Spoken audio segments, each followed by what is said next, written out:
Bien, hermanos, vamos a continuar con nuestro estudio del libro de Jueces, capítulo 19, y ciertamente vas a poder notar que este capítulo de alguna manera refleja o resume cómo es que estaba el pueblo de Israel en el tiempo de los jueces, ¿no?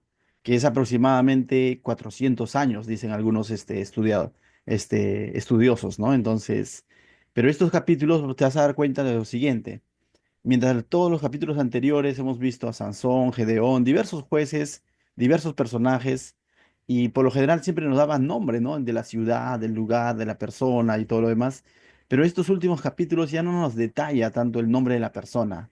Básicamente lo que sí vamos a ver es, vamos a decirlo así, ¿no? Como un resumen de cómo estaba el pueblo en sí, ¿no? Y vas a ver cosas que quizás te van a sorprender y de pronto vas a pensar que estábamos hablando de Sodoma y Gomorra, pero no es así. El texto va a estar hablando del pueblo de Israel. Y eso nos debe llevar a nosotros a una reflexión, que cuando a veces la Biblia, nos confronta, a veces nosotros siempre decimos, no, el mundo está así, el inconverso está así, pero muchas veces también nuestro corazón podría estar así. Y por ahí va el asunto, ¿no? Nuestro corazón también podría caer en eso si nos olvidamos de Dios. Entonces, no hay mucho que interpretar en estos capítulos, sino básicamente es leerlos y meditar, ¿no? Y decir qué estaba pasando y de qué debo de guardar también mi corazón, ¿no? Entonces, y al mismo tiempo vamos a notar cuando hagamos la lectura que las cosas que vemos ahí se parecen mucho a nuestra sociedad de hoy, es decir, a los tiempos de hoy. Y vamos a darnos cuenta que no tanto era la época, sino es el corazón del hombre, porque el pecado siempre ha estado ahí, ¿no? Entonces, a veces nos escandalizamos de ciertas cosas, pero no tanto es por los tiempos. A veces decimos, antes no era así. Y aquí la Biblia nos va a registrar que antes también había maldad. El problema está en el pecado del hombre. Y al mismo tiempo, todo lo que va a detallar este capítulo nos habla de algo, de que ellos necesitaban más que de un juez, necesitaban del Salvador, necesitaban de Jesús. Al igual que hoy, la solución no está en un hombre, la solución no está en una institución. La solución para transformar nuestra vida, la familia, la sociedad, está en que volvamos a Jesús, en que el hombre vuelva a Jesús, vea a Jesús. Entonces, vamos a comenzar a dar lectura. Entonces, mira lo que dice. En aquellos días, no nos detalla exactamente quién estaba gobernando, quién estaba como juez, ni nada de eso. Solamente nos dicen aquellos días. Algunos eruditos dicen que probablemente esto es una historia que sucedió al principio o al intermedio, otros dicen al final. Bueno, en el orden de nuestra Biblia lo vemos nosotros casi al final, pero lo importante no está si era al inicio, al medio o al final. Lo importante es entender que la sociedad estaba así. En aquellos días, cuando no había rey en Israel, vuelvo a repetir, esto no, la causa por el cual estaba el pueblo así no es de que no había rey, porque claramente Dios en el libro de Levítico o en el libro de Éxodo también les dice, ¿no? Ustedes me serán a mí por pueblo y yo seré para ustedes su Dios, ¿no? Entonces, ciertamente todos los demás pueblos paganos tenían un rey. Pero el hecho de que Israel no tenga un rey no significa de que esa es la causa por la cual ellos están en decadencia. No, la causa es de que ellos se han olvidado de Dios. Y entonces dice, cuando no había rey en Israel, hubo un levita que moraba como forastero. Bien. Y todos, creo que la mayoría entiende cuando escucha la palabra levita, cuál es, para qué Dios lo había llamado, para qué Dios lo había separado, ¿no? Básicamente un levita había sido separado eh, por gracia, por misericordia de Dios, no hizo nada, voy a decirlo así, nada extraordinario en la tribu de Leví como para que Dios los escoja, sino que Dios en su soberanía escogió a esta tribu, escogió a los levitas para que cumplan una función especial dentro de todas las tribus, que básicamente eran como los intermediarios entre Dios y los hombres, ¿no? Representados en el sumo sacerdote, ¿no? Pero básicamente eran los que estaban al servicio de Dios en el tabernáculo, pero también al servicio del pueblo, enseñando la ley, enseñando la palabra de Dios. Ese fue el llamado principal de un levita, y no solo eso, Dios les separó, los llamó, y no solamente los separó, sino que les prometió Dios mismo ser su herencia, es decir, Dios mismo ser su proveedor, Dios mismo ser su provisión.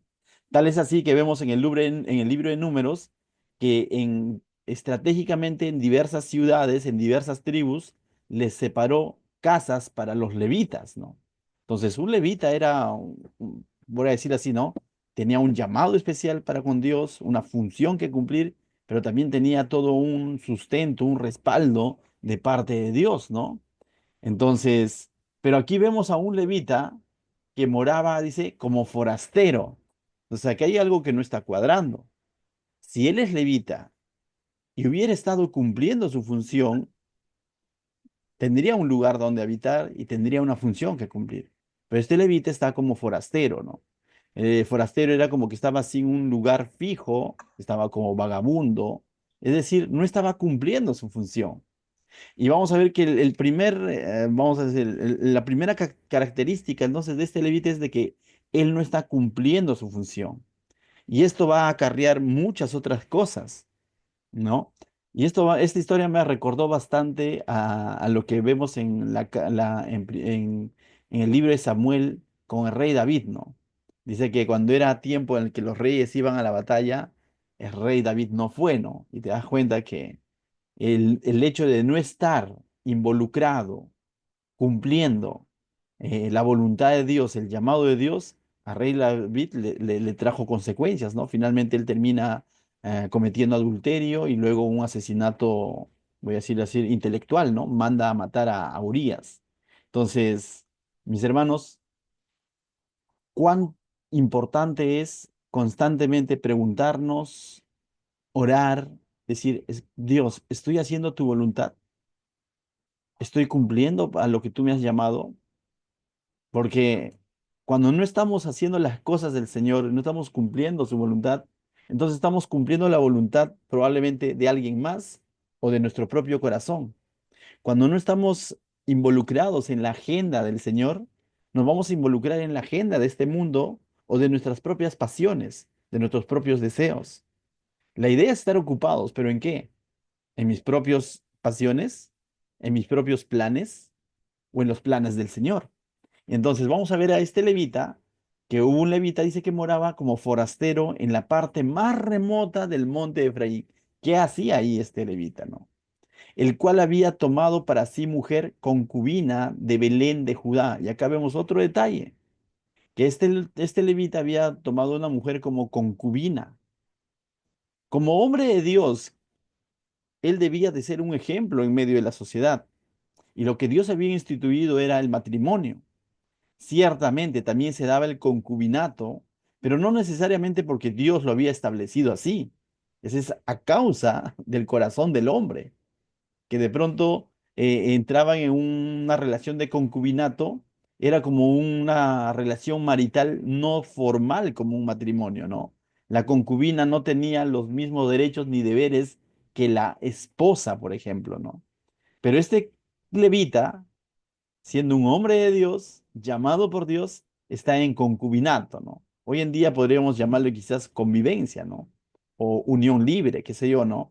Entonces, donde a veces las ambas partes no quieren asumir sus responsabilidades, ¿no? ¿Qué es una convivencia, una unión libre? No es un matrimonio en sí. Eh, Se comportan como casados, pero al mismo tiempo eso no es estable porque en cualquier momento dices, ¿sabes qué? No continuamos con esto. En cambio, el matrimonio de alguna manera, desde el que es instituido por Dios, se hacía teniendo en cuenta a Dios como testigo, ¿no? Porque se hacía en el nombre de Dios, honrando a Dios. Pero aquí vemos a un levita, eh, conviviendo, ¿no? Con una mujer eh, y no está cumpliendo lo que Dios había instituido, en todo caso, en su palabra, ¿no? Y esto le va a ir trayendo consecuencias, ¿no? Primero, no estaba cumpliendo el llamado del Señor, estaba como forastero. Segundo, está entrando en una relación de concubinato. Tercero, y cuando la concubina le fue infiel, y aquí vemos otro detalle, ¿no? Otra cerecita al pastel. Dice que la concubina le fue infiel y se fue de él a casa de su padre, es decir, esta concubina lo va a abandonar a este levita, ¿no? ¿Y qué podría esperar? Pues si, ¿de qué se podría quejar él, ¿no? Si él mismo, siendo el que conoce un poco más de qué es lo que Dios ha instituido, él se ha permitido tener este concubinato, ¿no? Se fue a Belén de Judá, dice, y estuvo allá durante 4 meses. Entonces, hay algo interesante acá porque normalmente si había pecado de adulterio, si repasamos un poco los del libro de Levíticos, vemos de que esto podría haber terminado en apedreamiento, ¿no? Hacia la mujer infiel. No fue así, no sabemos por qué de pronto no se dio eso, el levita no la acusó, no la demandó ante los demás, o simplemente la sociedad estaba así. Entonces no había moral de pronto como para aplicar el apedreamiento y todo lo demás, porque la sociedad de por sí, vamos a ver más adelante, estaba inmersa en pecado, ¿no? Entonces el concubinato no era tan, o la infidelidad, a tal punto que la infidelidad ya no se veía tan mal. Y eso me recuerda un poco a la sociedad de hoy. No se ve tan mal cuando tú de pronto te enteras de infidelidades, quizás de ciertos personajes conocidos por la televisión o incluso en nuestro vecindario. Ya no se ve tan mal, ¿no? Y muchas veces justificamos con palabras como estas, ¿no? ¿Qué habrá hecho el otro, pues? ¿O qué habrá hecho la otra, pues? Y de pronto, poco a poco hemos ido como normalizando el tema de la infidelidad, ¿no? En los ámbitos no cristianos, incluso varón que de pronto no es infiel o varón que no tiene, como dice, ¿no? Sus escapaditas, es mal visto, ¿no? Y aquel que de pronto sí lo hace, más bien es visto como que, wow, mira, tiene dos relaciones, tiene dos parejas. Entonces, se parece mucho también esto a nuestra sociedad de hoy, ¿no? Y en aquel entonces el concubinato o la infidelidad de esta mujer concubina del levita no fue demandado ni juzgado como Dios lo había establecido en Levítico, ¿no? Entonces, y es más, vamos a ver que el verso 3 este hombre dice, se levantó después de 4 meses, creo yo, se acordó que tenía una concubina, ¿no? Dice, y se levantó su marido y la siguió para hablarle amorosamente y hacerle volver. Y llevaba consigo a un criado y un par de asnos, y ella le hizo entrar en la casa de su padre, es decir, este levita, 4 meses después, busca a su concubina, se acuerda que tiene concubina, eh, pareciera que olvidó la infidelidad. em, la mujer lo recibe y lo hace entrar a la casa del suegro, y mira lo que dice el verso 4. Y volviéndole el padre, dice, y volviéndole el padre de la joven, salió a recibirle gozoso al levita, y le detuvo su suegro, el padre de la joven, y quedó en su casa 3 días, comiendo y bebiendo y alojándose allí, dice. Y aquí vemos otro detalle, ¿no? Si analizamos un poco, un levita no debía de beber. Y vas a ver que esta frase se va a repetir varias veces, comiendo y bebiendo, gozando su corazón, vamos a ver más adelante, ¿no? Entonces, o alegrando su corazón, vamos a ver más adelante. En otras cosas, lo que este levita está haciendo es saciar los deseos de su corazón. Y está, como se dice, como que una especie de celebración, una especie de reconciliación, no solo con la concubina, sino con la familia de la concubina, con el suegro. Y entonces vemos cómo es que este levita, que no estaba cumpliendo la voluntad de Dios, está cometiendo otro tipo de cosas que en otro momento se hubiesen escandalizado y hubiesen dicho eso no está bien. Pero probablemente acá esto se está dando con normalidad, con naturalidad. Nadie lo demanda, nadie lo acusa, simplemente se está haciendo un reflejo de cómo está la sociedad en aquel momento, ¿no? En el tiempo de los jueces. Es como hoy en día, mis hermanos, así de escandaloso, ¿no? Es como de hoy en día decir, por ejemplo, ¿no? Nosotros hoy en día decimos que los pastores somos siervos de Dios. Normalmente se dice eso, ¿no? Imagínate, quizás tú te escandalizarías, ¿no? Un poquito dirías, un pastor que de pronto no está cumpliendo su función, que no está cumpliendo su llamado, en algún momento quizás pastoreó y ahora ya no lo hace, luego te enteras de que está conviviendo con alguien más, luego te enteras que ese alguien más le fue infiel, luego ves de que hay un amiste y que ese amiste terminó en pachanga, en fiesta, ¿no? Y te enteras que ahora el pastor está tomando con su suegro, bebiendo y comiendo, entonces tú dirías, ¿qué? ¿No es cierto? Algo así estaba pasando en aquel entonces. Entonces, ¿de qué nos está mostrando este capítulo? Nos está mostrando que el pueblo realmente se había olvidado de Dios. Básicamente nos estamos... Y de que este pueblo, la solución no iba a ser un juez, no iba a ser un Sansón, no iba a ser un Gedeón. No, la solución es de que este pueblo necesita de Dios, necesita volver a Dios. Lo mismo ocurre hoy en día, mis hermanos. Cuando vemos en el noticiero, cuando vemos en el vecindario, cuando vemos en el trabajo, pecado tras pecado, o cuando vemos incluso en la iglesia o creyentes que caen en este tipo de situaciones, lo que nos está diciendo es, hey, volvamos a Dios, no podemos seguir así. Y si de pronto tú dices, pero pastor, yo no estoy en esas, pero guardemos nuestro corazón. Y la mejor manera de guardar nuestro corazón es estar involucrados en los asuntos del Señor, estar involucrados todos los días en la agenda del Señor, haciendo lo que el Señor nos ha llamado a hacer, ¿no? Entonces, no como una acción heroica, sino como una acción de agradecimiento a Dios, porque mientras estemos ocupados en los asuntos del Señor, estemos ocupados en nuestra comunión con el Señor, va a ser mucho más difícil poder caer a este tipo de insensibilidad en el que cayó el pueblo. Continuamos, verso 5 dice, al cuarto día, cuando se levantaron de mañana, se levantó también el levita para irse, y el padre de la joven dijo a su yerno, es decir, ¿no? El suegro, ¿no? El suegro tomador, conforta tu corazón con un bocado de pan y después os iréis. Y se sentaron ellos dos juntos y comieron y bebieron. Nuevamente te das cuenta, el ofrecimiento no es, oye, vas a tener hambre, toma comida. No, el ofrecimiento es sigamos festejando, sigamos celebrando. Entonces dice, no, yo te ruego que, en verso 6 y se sentaron ellos dos juntos y comieron y bebieron. Y el padre de la joven dijo al varón, yo te ruego que quieras pasar, dice, que quieras pasar aquí la noche y se alegrará tu corazón. Es decir, sacia tu corazón, gózate, ¿no? ¿Qué más dice? Y se levantó el varón para irse, pero insistió su suegro y volvió a pasar allí la noche. Vemos entonces aquí al levita que no está pensando en agradar a Dios, sino está pensando él en agradar su propio corazón, en saciar sus propios deseos. Está haciendo lo que a él le place, o está haciendo lo que el suegro le está proponiendo, ¿no? O le está ofreciendo. ¿Cuántas veces vamos a pasar por este tipo de situaciones en el que el mundo, de diversas maneras, nos puede ofrecer cosas? Pero ahí viene la pregunta, ¿no? ¿Estoy para saciar mis propios deseos o estoy para agradar el corazón de Dios? ¿Estoy para decirle sí a todo tipo de ofrecimiento o, o mi limitante tiene que ser esto agrada a Dios o no agrada a Dios? ¿Esto está de acuerdo a los propósitos de Dios o no lo está?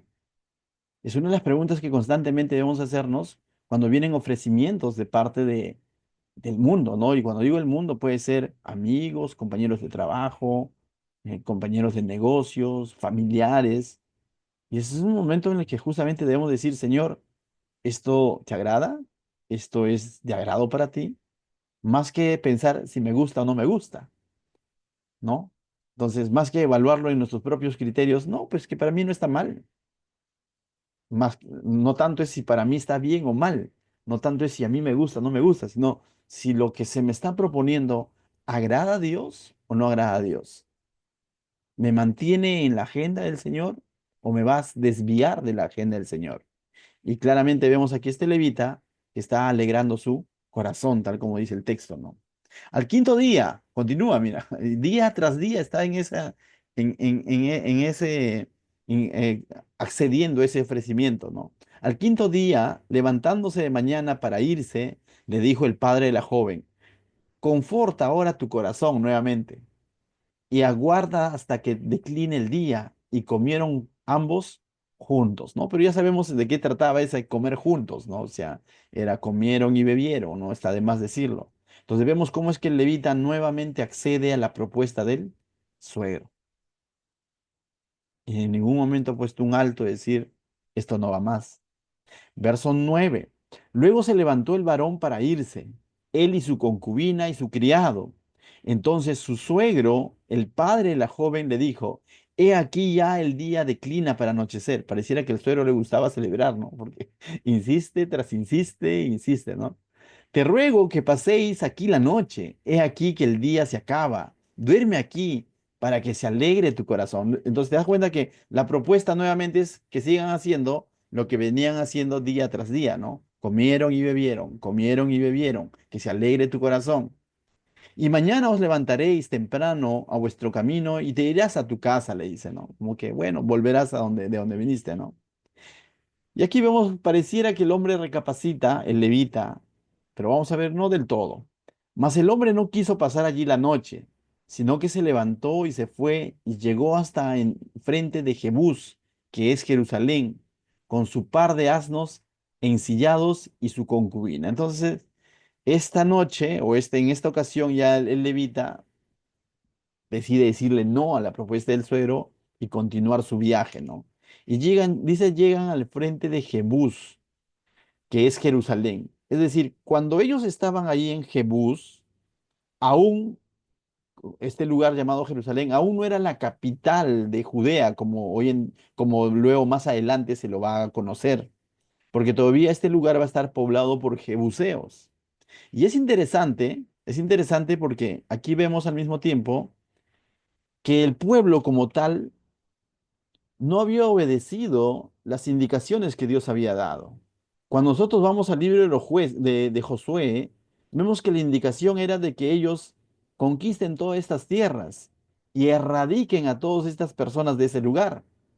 Pero vemos que en este lugar llamado Jebús siguen viviendo los jebuseos, es decir, los cananeos. ¿Por qué? Porque también vemos en el libro de Jueces y al inicio del libro, al inicio del libro de Jueces y casi al final del libro de Josué, vemos que en ciertos momentos, más allá de conquistarlo del todo, algunas tribus comenzaron a hacer ciertas alianzas, a dar ciertas permisiones. Sobre todo lo vemos en los primeros capítulos de Jueces, donde Dios les había dicho, erradiquen todo, eliminen todos. Pues ellos dicen, pero podemos cobrar tributos de ellos, ¿no? Pero podemos tenerlos como esclavos, pero podemos hacer negocios con ellos. Y como que el pueblo piensa ser más inteligente que Dios, diciendo, ¿para qué los vamos a erradicar si podemos sacar provecho? Y ahora vemos justamente que eso les va a ocasionar un problema, porque ya han pasado años y ese lugar de Jerusalén todavía está habitado por jebuseos o por cananeos, ¿no? Entonces, no habían sido obedientes al 100% al Señor. Y muchas veces también pasa eso en nuestra vida, ¿no? Cuando venimos a los caminos del Señor, el Señor nos va a hablar en más de una ocasión para cortar ciertas cosas, ciertas costumbres, ciertos hábitos, ciertas incluso a veces amistades, ¿no? Para cortarlos de nuestra vida porque nos podrían pasar la factura más adelante. Pero a veces nosotros creemos ser más inteligentes que Dios y decimos, no creo que esté tan mal. Y lo tenemos ahí guardadito. ¿No? Y cosas que claramente el Señor nos ha dicho, corta con eso, no lo hemos hecho porque pensamos que lo vamos a poder manejar, pero luego vemos que tarde o temprano nos pasa muchas veces la factura. Mis hermanos, jamás vamos a ser más inteligentes que Dios. Si el Señor dice en su palabra o en algún momento te habla y te dice, corta con eso, ¿sabes? Corta. Puede costar, doler, pero mira que no está tan mal. No, no cuestionemos al Señor. Dijo alguien, ¿no? No pretendas entenderlo todo para obedecer al Señor, porque el pretender entenderlo para recién obedecer al Señor es como un necio convencido, ¿no? Y el Señor lo que está llamando es fe y obediencia. Confiemos en lo que dice su palabra. Si su palabra dice, no os unáis a yugo, es igual. Eso es para los jóvenes, ¿no? O para los que aún no se han casado, por ejemplo. No te unas a es igual. Pero es que me gusta el chico, no está tan mal, es de buena familia, que todo. Sí, pero si dices que no te unáis a es igual, es decir, no es creyente, no te unas. Y a veces cuesta, ¿no? Y a veces la señorita o el jovencito dice, la voy a cambiar o le voy a cambiar. Y entran en una relación. Y luego eso trae problemas de matrimonio, problemas de familia. Y decimos, ¿en qué fallé? Fallé cuando el Señor me dijo, corta, corta esas amistades. Am, Cuando yo digo corta esas amistades, no estoy diciendo de que ya, ¿sabes qué? Tú eres cristiano ahora, no te juntes con mundanos, no estoy diciendo eso. Lo que estoy diciendo es básicamente, nosotros conocemos cuando comenzamos en los caminos del Señor, o también ahora, que hay ciertas amistades que probablemente van a influenciar más sobre nosotros que nosotros sobre ellos. Y en ese sentido, cortemos de sus costumbres, ¿no? De sus hábitos, ¿no? O aprendamos a decir no cuando tenemos que decir no, ¿no? Pero no seamos condescendientes con el pecado, con la inmoralidad, ¿no? Entonces, en ese sentido, mis hermanos, tenemos que ser obedientes al Señor. Y aquí vemos entonces el pueblo, no, ellos están en Jebús, pero al mismo tiempo, mira lo que pasa. Verso 11. Está el levita, su asno, su concubina y su criado, ¿no? Entonces, 11. Y estando ya junto a Jebús, el día había declinado mucho. Y le dijo el criado a su señor, ven ahora y vamos a esta ciudad de los Jebuseos, para que pasemos en ella la noche. Y, y su señor le respondió, no iremos a ninguna ciudad de extranjeros que no sea de los hijos de Israel, sino que pasaremos hasta Gaba. Y dijo a su criado, ven, sigamos hasta uno de estos lugares para pasar la noche en Gaba o en Ramá.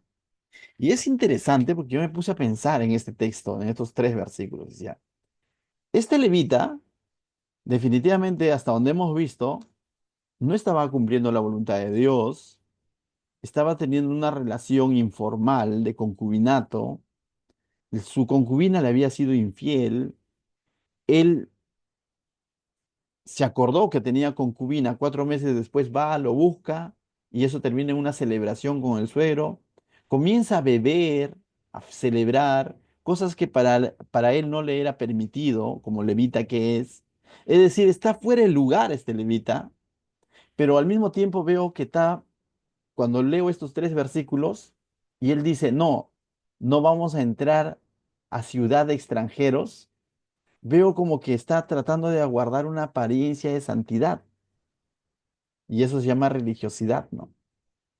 ¿Me hago entender? Su corazón está contaminado definitivamente por todo lo que hemos visto.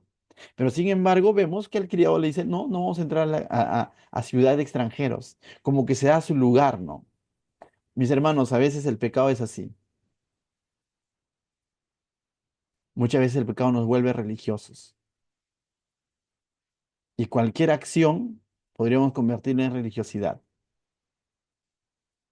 Muchas veces el pecado puede estar ahí impregnado en lo profundo de nuestro corazón y nosotros y Dios lo sabemos que hay cosas que cambiar, pero sí podríamos decir, pero yo voy a la iglesia, por si acaso. ¿Me dejo entender? Tratar de aparentar espiritualidad. Hermano, he ayunado, por si acaso, pero nuestras acciones están diciendo todo lo contrario. O el conocimiento de la palabra lo podemos convertir en esa señal de disque espiritualidad. Pero yo he leído toda la Biblia. Sí, pero ¿cómo está tu corazón? Aquí en Levita vemos aparentando una espiritualidad y tengamos cuidado de eso también. Debemos ser sinceros con el Señor. Entonces, pero es uno de los síntomas, uno de los signos muchas veces de un corazón endurecido, cauterizado. Vive para la apariencia, para los demás, pero por dentro está desviado de los asuntos del Señor.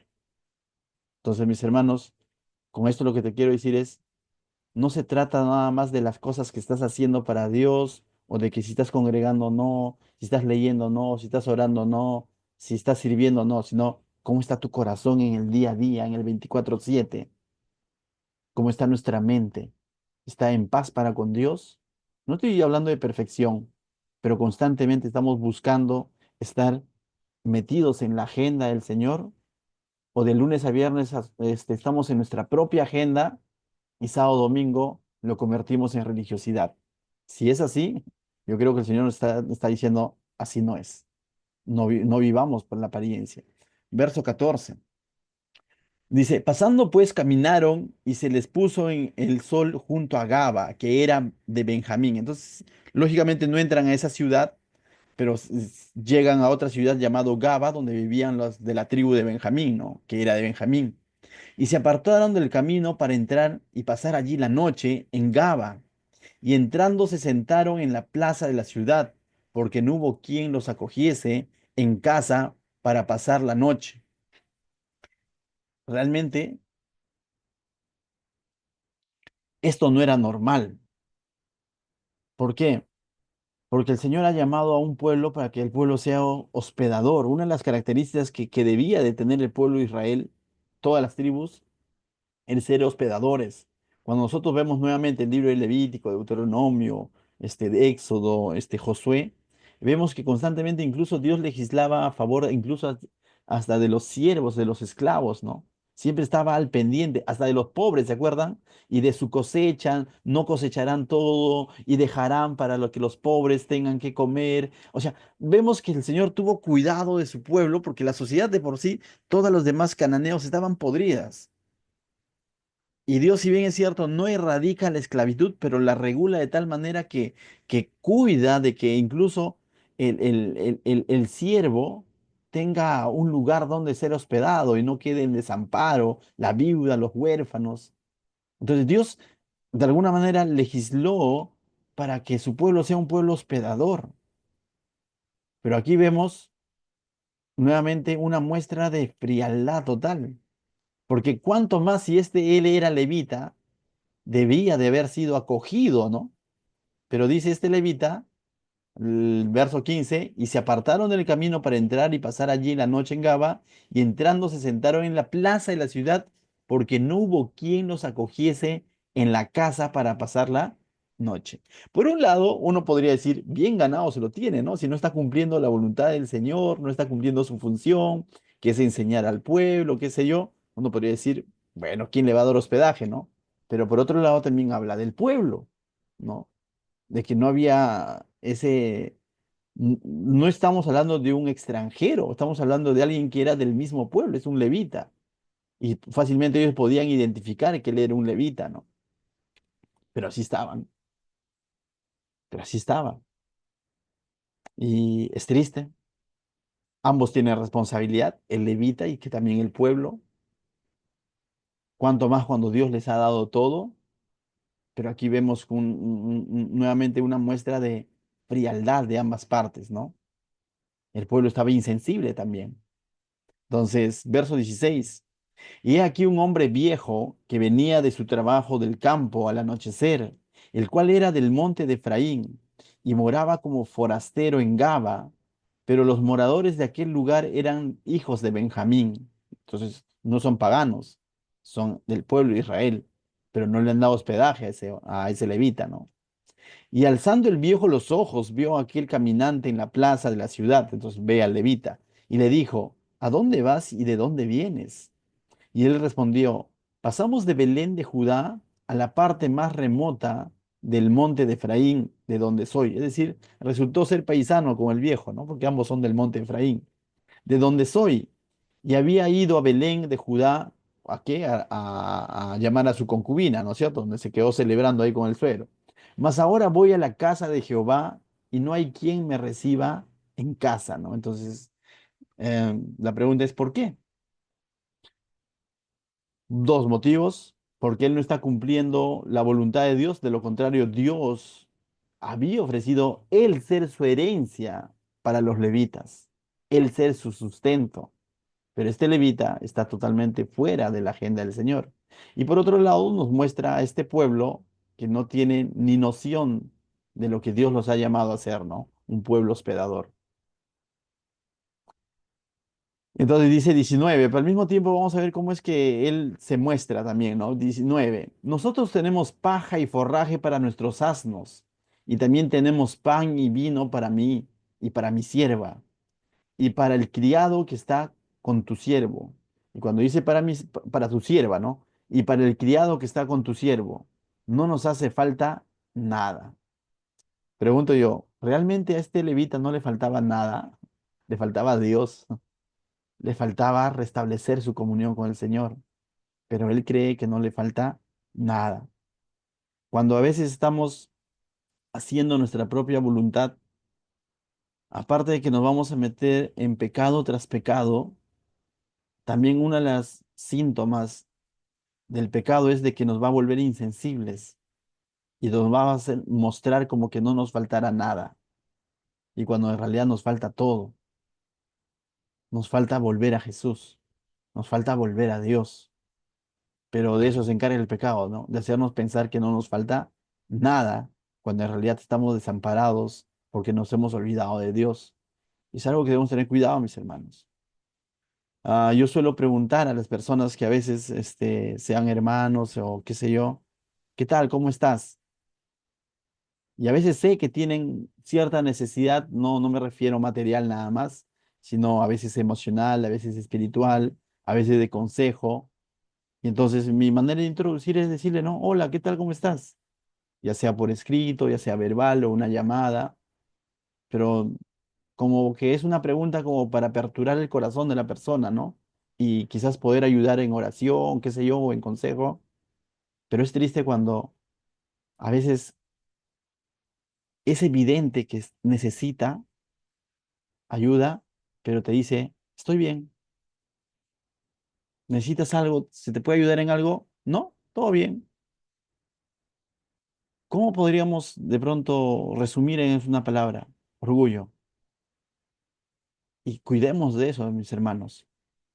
Cuando nosotros estamos en pecado o estamos desenfocados y querramos volver a Dios, el Señor nos va a mostrar su favor y muchas veces lo va a hacer a través de tus hermanos, lo va a hacer a través de tus amigos. Pero si nosotros nos cerramos y decimos, no, todo está bien, no me falta nada, ¿cómo nos podrían ayudar? ¿Cómo Dios podría obrar si nosotros no abrimos nuestro corazón y no nos humillamos, ¿no? ante el Señor y decir, necesito, ayúdenme, necesito ayuda? Y este levita necesita ayuda, no tiene quien le reciba. Ha llegado a una ciudad donde él debería ser reconocido y de alguna manera honrado por el llamado que tiene de parte del Señor, pero no está sucediendo eso. Probablemente le ha dado razones para que sean insensibles con él, pero él cree que no le falta nada. Triste. Verso 20.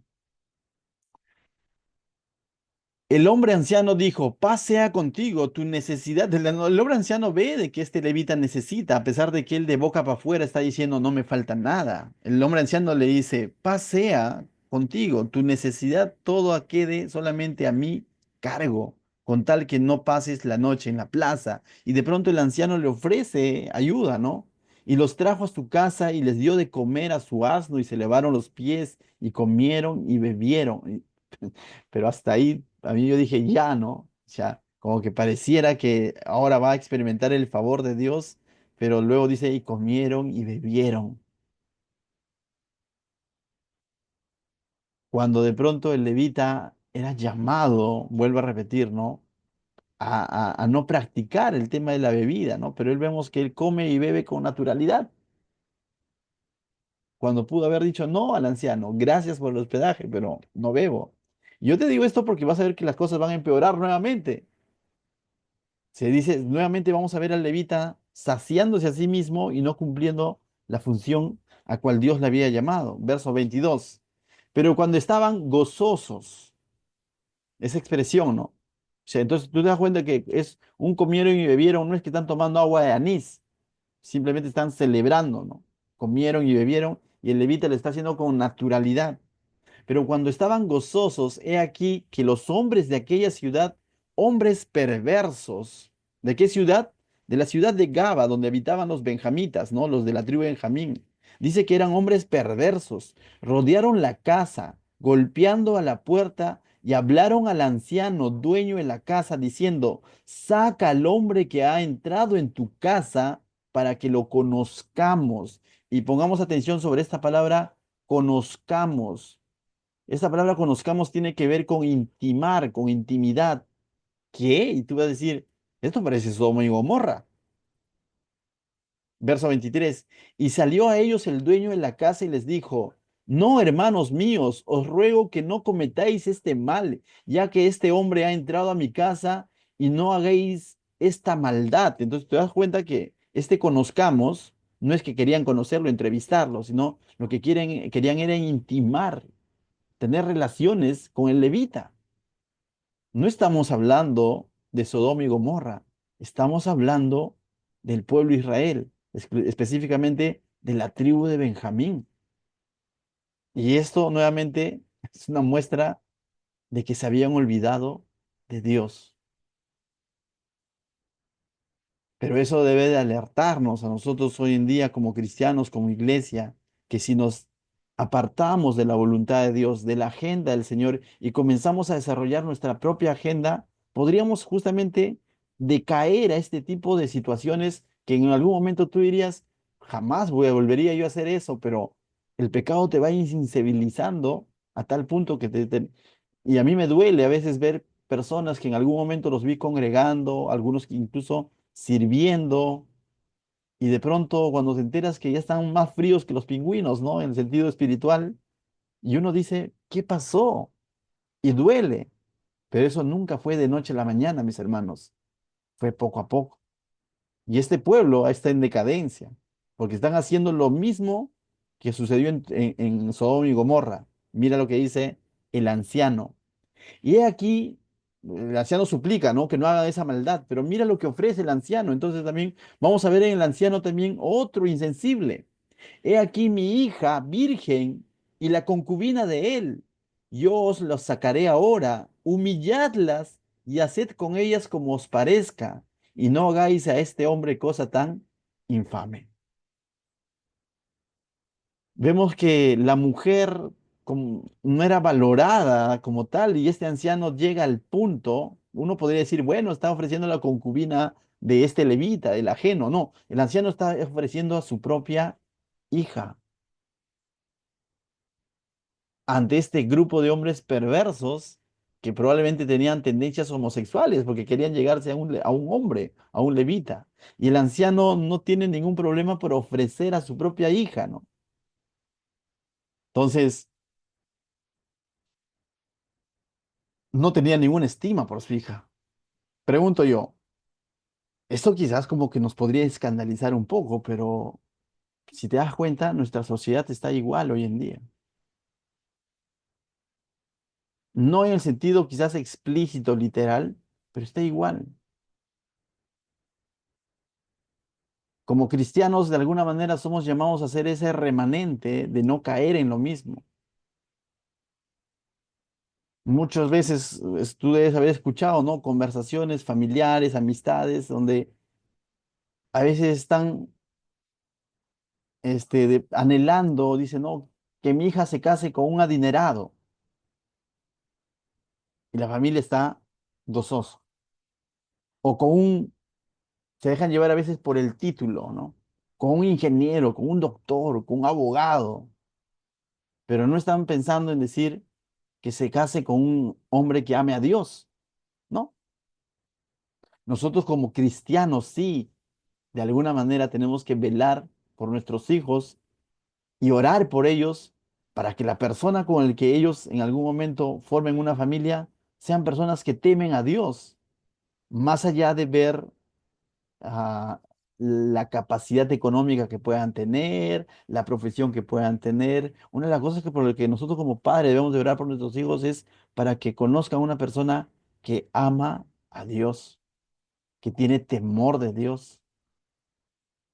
Pero vivimos en una sociedad donde eso va a parecer anticuado, poco inteligente, ¿no?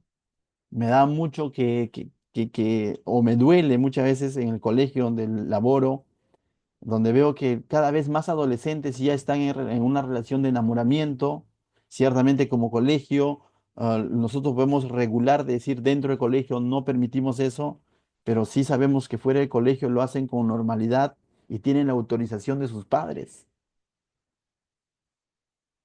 Y eso nos duele porque vemos adolescentes de 14, 13, 15 años donde están en una relación de enamoramiento y probablemente haciendo cosas de adultos, entre comillas, o de casados, ¿no?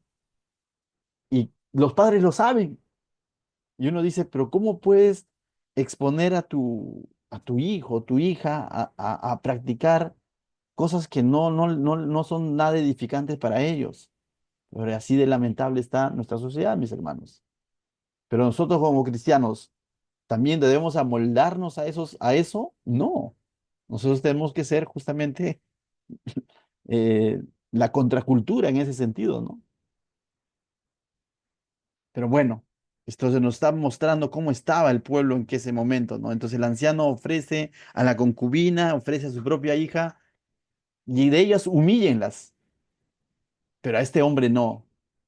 Verso 25. Mas aquellos hombres no le quisieron oír, por lo que dice, tomando aquel hombre a su concubina, la sacó. Entonces el levita mismo saca a su concubina, a su pareja, la sacó y entraron a ella y abusaron de ella toda la noche hasta la mañana y la dejaron cuando apuntaba el alba. Acá sucedió lo que se llama es un abuso, una violación perversa sobre esta mujer, consentido por el levita, porque el levita es el que saca a su concubina y le expone a eso. Y en ningún momento leemos la palabra Dios. ¿Te has dado cuenta? No hay la palabra Dios. No buscó del Señor. La solución lo dio él en su propio criterio. A mí no me toquen, a mi concubina si quieren. El título de levita le ha quedado bien grande.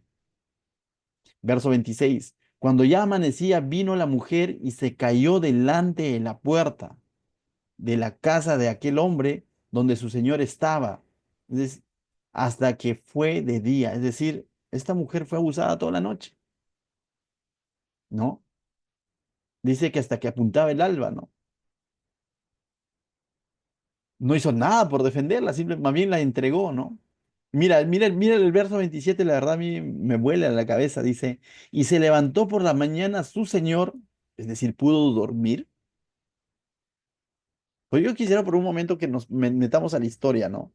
¿Tú entregarías a tu esposa o entregarías a tu pareja para que abusen de ella y podrías dormir y al día siguiente levantarte? O sea, hermanos, esto no es Sodoma y Gomorra, esto es el pueblo de Israel. Realmente se habían olvidado de Dios. El levita, el anciano, todo el pueblo, todos en general. Este es un reflejo de cómo estaba el pueblo sin Dios. Dice, y abrió las puertas de la casa y salió para seguir su camino. Y he aquí la mujer, su concubina, estaba tendida delante de la puerta de la casa con las manos sobre el umbral. Y él le dijo, levántate y vámonos. Pero ella no respondió, pues, estaba prácticamente como inconsciente, ¿no? Entonces la levantó el varón y echándole sobre su asno, se levantó y se fue de ese lugar. Este hombre vio sus actitudes totalmente insensibles con lo que ha sucedido con su concubina. Verso 29. Y llegando a casa tomó un cuchillo y echó mano de su concubina y la partió por los huesos en 12 partes. Estos textos son bien fuertes, la verdad. Y la envió por todo el territorio de Israel. Entonces él va a regar la noticia y está tomando esta acción como para culpar a los hombres perversos, pero al mismo tiempo no está asumiendo su responsabilidad, porque él es el que ha expuesto a la concubina a esto. Él es el que, conociendo de Dios, se ha desviado de los caminos del Señor, ha hecho lo que ha saciado su corazón, ha entregado literalmente a su concubina, pero ahora cuando han abusado de ella, lo que hace es ese cuchillo que en algún momento debió usarlo para cortar un sacrificio para el Señor, que era su función, Está descuartizando literalmente a su esposa y lo está regando por todo el territorio buscando venganza. Pero está buscando venganza en la que él tenía responsabilidad también y no está asumiendo su responsabilidad. Está culpando al pueblo, pero no solo el pueblo era culpable, también él era culpable. Y esa es otra característica del pecado cuando nos insensibiliza. Vamos a pretender echar la culpa a otros y no asumir nuestra consecuencia, no asumir nuestros actos. Verso 30. Y todo el que veía aquello decía, jamás se ha hecho ni visto tal cosa desde el tiempo en que los hijos de Israel subieron a la tierra de Egipto hasta hoy, de la tierra de Egipto hasta hoy. Considerad esto, tomad consejo y hablad y el pueblo también se va a escandalizar, pero el pueblo estaba en lo mismo, mis hermanos. El pueblo también se había olvidado de Dios. Pero como que con esto pretenden de pronto reaccionar y vamos a ver en el siguiente capítulo como que van a pretender buscar venganza donde ellos mismos también eran responsables. Y muchas veces nos quejamos de hoy en día, ¿no? De tantas cosas. Todo el mundo se queja, los políticos se quejan, la prensa se queja, cuando no nos damos cuenta que a veces todos somos responsables de lo que podría estar sucediendo. Y aún la iglesia, en el que hemos sido llamados a mostrar la luz de Cristo en medio de nuestra sociedad. Pero a veces nos cuesta abrir la boca, nos cuesta dar el testimonio por el temor a qué dirán. Entonces, mis hermanos, este capítulo realmente a mí me ha tocado, ¿no? Pero al mismo tiempo me dice, es como una advertencia, decir, no te apartes de la agenda del Señor, no te apartes de la voluntad de Dios. Nunca digas, no, yo no voy a caer en eso. Podríamos terminar así, insensibles para con Dios y para con el prójimo. Entonces, mis hermanos, todo lo que hemos leído no es diferente a lo que hoy en día pasa. El problema no está en el tanto en el tiempo, en los tiempos, ni en la tecnología. El problema está en el pecado que está impregnado en el corazón del hombre. Y por último, ¿no? Todo esto, al verlo, lo que nos muestra es de que este pueblo realmente, la solución no iba a ser un juez, no iba a ser Gedeón, no iba a ser Sansón, Otoniel, no. La solución es de que ellos necesitaban volver a Dios realmente, al igual que hoy en día. La solución no es un político, no es una institución, la solución es Cristo y la gente necesita conocerlo. ¿Y quiénes son los responsables de mostrar eso? Nosotros.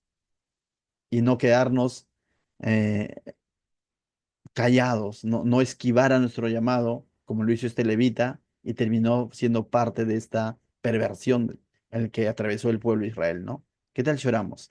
Padre, yo te doy gracias, Señor, por este tiempo, porque nos confronta, Señor. Leemos pasajes quizás bien duros, Señor, fuertes, pero al mismo tiempo nos haces ver, Señor, cómo es una sociedad que no te considera, Señor. Y nos muestras que nosotros tenemos una responsabilidad, Señor, de mostrar tu evangelio, Señor, de mostrar tu amor, de mostrar tus principios, Señor, en medio de la sociedad, Señor. Quizás no lo vamos a cambiar todo, Señor, pero en el círculo donde nos movemos, Señor, podemos mostrar la luz de tu evangelio, Señor. Esa es nuestra responsabilidad, Señor. En el nombre de Jesús, amén.